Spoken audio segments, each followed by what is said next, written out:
സുഹൃത്തുക്കളെ നമസ്കാരം. രാവിലെ വന്നതെന്ന് പറഞ്ഞാൽ ഫേസ്ബുക്ക് ഒന്നും തുറക്കാൻ പറ്റാത്ത അവസ്ഥയാണ്. ട്രോളുകളുടെ പെരുമഴയാണ് കേട്ടോ. ഒന്നാമത്തെ കാര്യം എന്ന് പറഞ്ഞാൽ നമ്മുടെ വീണ ജോർജിൻ്റെ ട്രോളുകളാണ് കൂടുതലും. കൊച്ചി രാജാവിൽ ദിലീപ് കിടന്ന അവസ്ഥയാണ് വീണ ജോർജിനെ ഇപ്പം ട്രോളുകാരൊക്കെ കാണിക്കുന്നത്. ഇതിൻ്റെയൊക്കെ ആവശ്യമുണ്ടോ, ഇത്രയും പ്രവർത്തനത്തിൻ്റെയൊക്കെ ആവശ്യമുണ്ടോ എന്നാണ് കമൻറ്റിൽ കൂടെ ഓരോരുത്തർ ചോദിക്കുന്നത്. ഒരു കാര്യം ചെയ്യുമ്പോഴത്തേന് ഇത്രയും ഒന്ന് ഹൈലൈറ്റ് ചെയ്ത് കൊണ്ടുവരുന്ന അവസ്ഥയിൽ ഈ ഒരു മോശം പരിപാടി ചെയ്യേണ്ടായിരുന്നു എന്നാണ് കമൻറ്റിൽ പറഞ്ഞിരിക്കുന്നത്. കാരണം ചൂരൽമല അതുപോലെ തന്നെ മോഹൻലാലിനെ വെച്ച് വലിയൊരു ഇൻ്റർവ്യൂ ഒക്കെ ചെയ്ത് ഒന്ന് ഹൈലൈറ്റ് ആയി വരികയായിരുന്നു. ആ ഒരു സമയത്താണ് വളരെ മോശമായിട്ടുള്ള രീതിയിൽ ഇങ്ങനൊരു ഡ്രാമ എന്ന് ഉദ്ദേശിക്കുന്ന ആൾക്കാർ ഒരുപാട് പേര് കമൻറ്റ് ചെയ്തേക്കുന്നത് എല്ലാം റോങ് ആണെന്നാണ്, അവർ വെറുതെ ചെയ്തതെന്നാണ് പറഞ്ഞിരിക്കുന്നത്. എന്നാൽ ഞാൻ ഈ കാണിക്കുന്ന വിഷ്വൽസ് എന്ന് പറഞ്ഞാൽ നെയ്യാറ്റിൻകര MLA ആൻസലിനെ ആക്രമിക്കുന്ന ദൃശ്യങ്ങളാണ്. ഇത് സ്ക്രിപ്റ്റഡ് ആണോ അതോ ഇനി അവരുടെ പാർട്ടിക്കാരാണോ പൊതു ആൾക്കാരാണോ വേറെ കോൺഗ്രസ്സുകാരാണോ ചെയ്തതെന്ന് ഒരു പിടിയില്ല.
ഇന്നലെ മൊത്തം പൊതുമുതലുകൾ മൊത്തം നശിപ്പിച്ചു.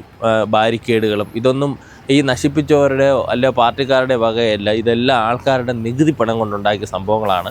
അപ്പോൾ അത് മൊത്തത്തിൽ നശിപ്പിച്ചിട്ടുണ്ട്. എല്ലാം ബാരിക്കേഡുകളൊക്കെ വെച്ചിരിക്കുന്ന നെയ്യാറ്റിൻകര ജംഗ്ഷനിൽ വെച്ചിരിക്കുന്ന ബാരിക്കേഡുകളെല്ലാം നശിപ്പിച്ചിട്ടുണ്ട്.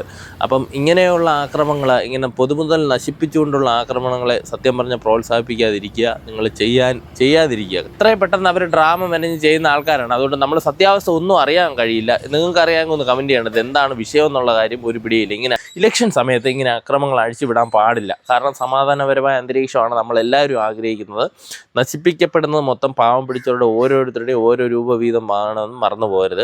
ഇതിപ്പോൾ സ്വന്തം പല്ലിൻ്റെ ഇട കുത്തി നാറ്റിച്ച അവസ്ഥയായി. എന്തായാലും ഇത് വേണ്ടായിരുന്നു എന്ന് അവർക്ക് തന്നെ തോന്നുന്നുണ്ട് കേട്ടോ.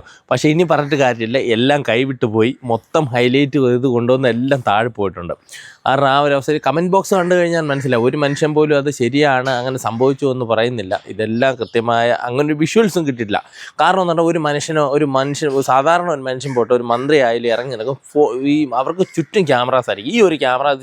ഈ ഒറ്റ ക്യാമറയിൽ പോലും ഇവരെ ആക്രമിക്കുന്ന ദൃശ്യങ്ങൾ കിട്ടിയിട്ടില്ല. അതുപോലെ തന്നെ പോലീസ് വലയത്തിനുള്ളിലായിരുന്നു ഇവർ. അപ്പോൾ ഇങ്ങനെ ആക്രമിച്ചു എന്നൊക്കെ പറയുന്നത് നമുക്ക് ആർക്കായാലും എനിക്കായാലും വിശ്വസിക്കാൻ ബുദ്ധിമുട്ടുണ്ട്. നമ്മളെ ഒരു പാർട്ടിക്കാരെയും നല്ലത് ചെയ്താൽ ഞാൻ പറഞ്ഞല്ലോ, നല്ലത് ചെയ്യാൻ നല്ലത് തന്നെ പറയണം. പക്ഷേ ഇങ്ങനെയുള്ള മോശം പ്രവൃത്തികളെ നമുക്ക് സപ്പോർട്ട് ചെയ്യാൻ പറ്റില്ല. കുറച്ച് പേരെ എടുത്ത് അകത്തിട്ടേക്കുന്നു, റിമാൻഡ് ചെയ്തിരിക്കുന്നു വധശ്രമത്തിന്. ഇതൊന്നും അല്ല വധശ്രമം എന്ന് പറയുന്നത്. അപ്പം ഇങ്ങനെ ഇത്രയും സെക്യൂരിറ്റിയുടെ നടുക്കൊക്കെ നിന്നിട്ട് അവരെ ആക്രമിച്ചെന്നൊക്കെ വളരെ തെറ്റായ കാര്യമാണ് പറഞ്ഞ് ഉണ്ടാക്കിയിരിക്കുന്നത്. ഇതിപ്പോൾ ഏറ്റവും വലിയ നാണക്കേട് മന്ത്രിക്കല്ല, കേരള പോലീസിനാണ്. അവരെ സംരക്ഷിച്ച കേരള പോലീസ് എവിടെ പോയിരിക്കുകയായിരുന്നു? അല്ലെ അവർ പറയട്ടെ, അവർ നിൽക്കുമ്പോൾ ഈ മന്ത്രിയെ ആക്രമിച്ചെങ്കിൽ അത് അവരുടെ കഴിവുകേട് തന്നെയാണ് ഞാൻ പറയുന്നത്. അപ്പോൾ അത് എന്തായാലും വളരെ മോശമായിപ്പോയി.